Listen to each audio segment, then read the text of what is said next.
Welcome friends. In this particular video, today I would like to discuss about electrostatic potential of charged spherical shell. Friends, हमको यहाँ पर charge spherical shell का electrostatic potential discuss करना है. Electrostatic potential of charge spherical shell. और अगर मुझे charge spherical shell का इलेक्ट्रोस्टैटिक पोटेंशियल डिस्कस करना है, हम सबको पता है, कंसीडर करो कि ये एक चार्ज स्फेरिकल शेल है. कंसीडर करो कि ये एक स्फेरिकल शेल है और ये स्फेरिकल शेल का रेडियस कैपिटल आर जितना है. अगर ये स्फेरिकल शेल का रेडियस कैपिटल आर जितना है और मैंने यहाँ पर चार्जेस को अगर यूनिफॉर्मली डिस्ट्रीब्यूट किया है तो ऑब्वियस है कि क्यू कूलम जितना चार्ज, सारा का सारा इलेक्ट्रिक चार्ज उसके सरफेस पर होगा. सारा का सारा चार्ज उसकी सरफेस पर होगा. सारा का सारा इलेक्ट्रिक चार्ज उसकी सरफेस पर होगा. सबसे पहले मुझे इलेक्ट्रिक पोटेंशियल डिस्कस करना है at a distance of small r. बाहर वाले पॉइंट पर P पॉइंट पर इलेक्ट्रोस्टैटिक पोटेंशियल डिस्कस करना है.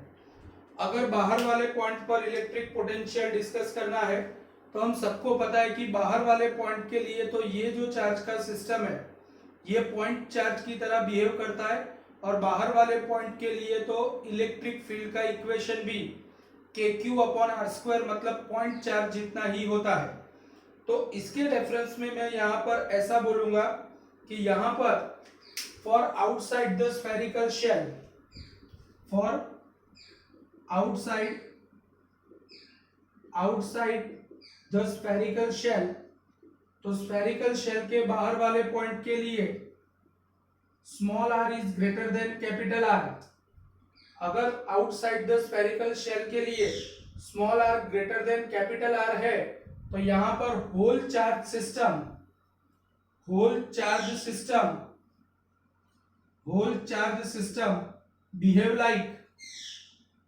behave like point charge. और पूरा का पूरा सिस्टम अगर पॉइंट चार्ज की तरह बिहेव करेगा, पॉइंट चार्ज, तो पॉइंट चार्ज के लिए तो r जितने डिस्टेंस पर पोटेंशियल होता है. यहां पर कंसीडर करो कि मैंने capital Q coulomb of charges को डिस्ट्रीब्यूट किया है. तो कैपिटल Q कूलम चार्जेस को अगर डिस्ट्रीब्यूट किया है तो इलेक्ट्रोस्टैटिक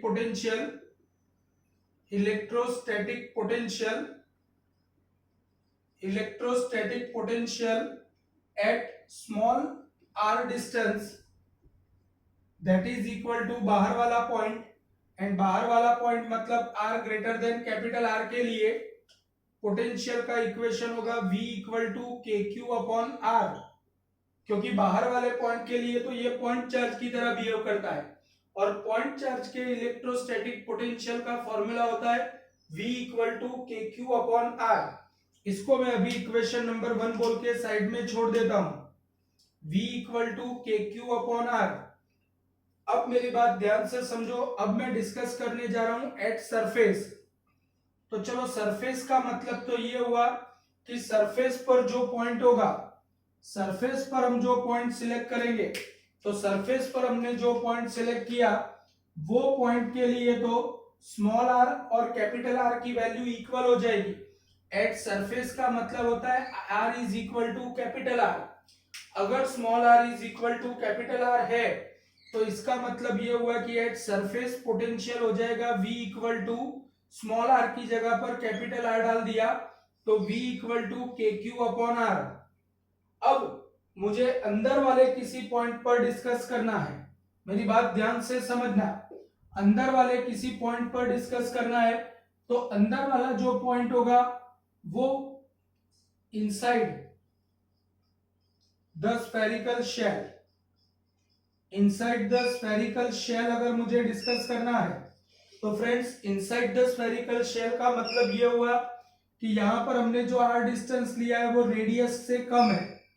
अगर हमने r less than capital R select किया तो फ्रेंड्स यहां पर मेरी बात ध्यान से समझो. हम इलेक्ट्रोस्टैटिक पोटेंशियल की बेसिक डेफिनेशन का यूज कर रहे हैं। इलेक्ट्रोस्टैटिक पोटेंशियल की बेसिक डेफिनेशन क्या है? तो बेसिक डेफिनेशन है the work required to bring unit positive charge from infinity to any certain point inside the electric field is said to be electrostatic potential at that particular point.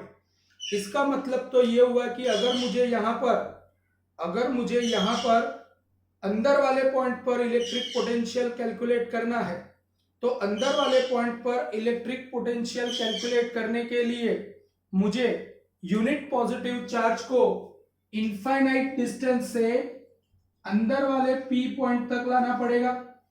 अब अंदर वाले P point तक लाना है तो surface तक लाना पड़ेगा और सरफेस से अंदर ले जाना पड़ेगा।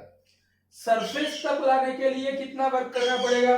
तो सरफेस तक लाने के लिए KQ अपॉन कैपिटल R जितना वर्क करना पड़ेगा।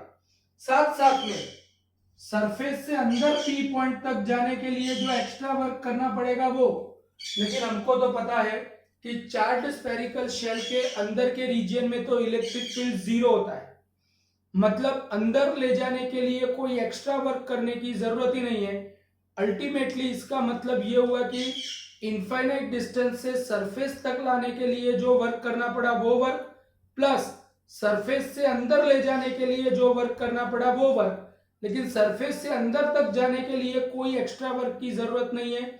इसलिए इनफाइनाइट डिस्टेंस से सरफेस तक लाने के लिए जो वर्क करना पड़ेगा वही वर्क, मतलब सरफेस पर जितना पोटेंशियल होगा उतना ही पोटेंशियल अंदर भी होगा।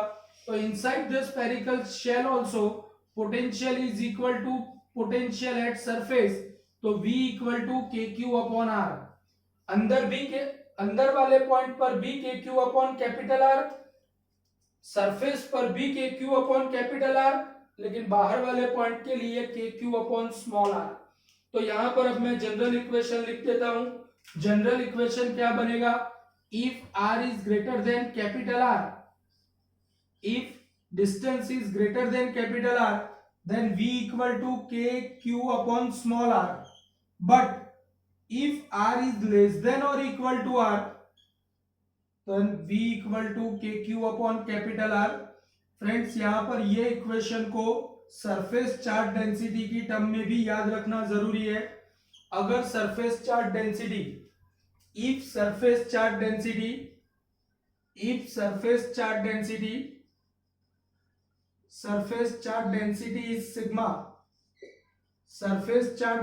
is sigma, then sigma equal to total electric charge distributed per unit surface area, मतलब sigma is equal to Q upon 4 pi r square. So total electric charge distributed over there is equal to 4 pi capital R square sigma. अगर मैं Q की value यहाँ पर substitute करता हूं तो small r is greater than capital R के लिए, मतलब बाहर वाले पॉइंट के लिए पोटेंशियल इक्वल टू K की वैल्यू होती है 1 upon 4 pi epsilon naught into small r, and Q मतलब 4 pi capital R square sigma. तो 4 pi cancel, V equal to sigma upon epsilon naught capital R square upon small r।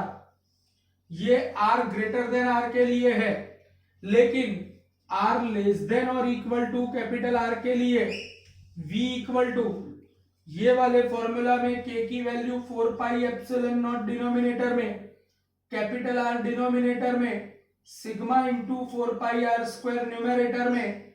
तो 4 pi square और R cancel, तो it will become sigma upon epsilon naught into R।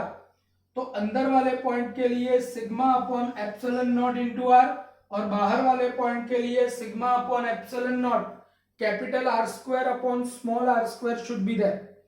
Friends इसी की help लेकर बहुत ही ध्यान से समझने के लिए ट्राई करना। कंसीडर करो कि मेरे पास दो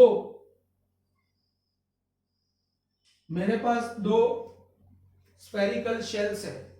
कंसीडर करो कि इस तरीके से मेरे पास दो स्फेरिकल शेल है। अगर ये दो स्फेरिकल शेल है, ये दो स्फेरिकल शेल के अंदर कंसीडर करो एक के ऊपर surface charge density plus sigma है और दूसरे के ऊपर सिग्मा 1 ले लो ना, कोई बात नहीं, या सिग्मा रखो, दूसरे के ऊपर surface charge density minus sigma है, इसका रेडियस ए है और बाहर वाले का रेडियस बी है, अंदर वाले का रेडियस ए है और बाहर वाले का रेडियस बी है।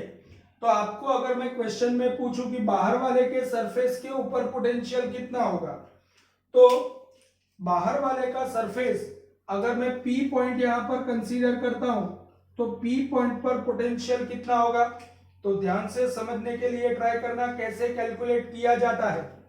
If you want to evaluate potential at P point then Vp equal to, देखो बाहर वाले के लिए वो सरफेस का पॉइंट है, बाहर वाले स्फेरिकल शेल के लिए वो सरफेस का पॉइंट है, बाहर वाले स्फेरिकल शेल के लिए वो सरफेस का पॉइंट है, और अगर बाहर वाले स्फेरिकल शेल के लिए ये सरफेस का पॉइंट है तो सरफेस के लिए ये फॉर्मूला यूज होता है plus sigma upon epsilon naught and R मतलब उसकी radius which is equal to B. अब अंदर वाले शेल के लिए ये P पॉइंट बाहर का पॉइंट है, इसलिए minus sigma upon epsilon not into capital R square मतलब छोटे वाले की radius which is equal to A और अपॉन डिस्टेंस, तो ये डिस्टेंस b जितना होगा इसलिए b, तो that is equal to sigma upon epsilon naught common b minus A square upon b equal to sigma upon epsilon naught b square minus A square upon b। ये उसके potential का formula आया। Friends, इसका मतलब ये हुआ कि इस तरीके से आप किसी भी ऑब्जेक्ट की सरफेस पर चलो अंदर वाले के लिए कैलकुलेट करना है कि यहां पर कितना होगा, तो देखो यहां पर डिस्कस करने जाओ तो ये पॉइंट को अगर मैं Q पॉइंट नाम दे देता हूं तो electrostatic potential at Q point is equal to, बाहर वाले के लिए तो ये अंदर का पॉइंट है और अंदर का पॉइंट मतलब ये formula sigma upon epsilon not into उसका रेडियस a, इसके लिए सरफेस का पॉइंट है मतलब यही formula minus sigma upon epsilon not into b, तो that is sigma upon epsilon not into a minus b। ये Q पॉइंट का पोटेंशियल आया, ये P पॉइंट का पोटेंशियल आया। इन शॉर्ट, अगर मल्टीपल स्फेरिकल सेल्स इस तरीके से एक दूसरे के साथ कोसेंट्रिक है तो आप इस तरीके से स्फेरिकल शेल के इक्वेशंस का यूज करके कोई भी पॉइंट पर इलेक्ट्रोस्टैटिक पोटेंशियल इवेल्युएट कर सकते हो, and this is very important method, very important theory as far as questions are concern. तो यहां पर मैंने electrostatic potential of charged spherical shell discuss किया, which is very important as far as theory, as far as numerical is concerned. Thank you very much.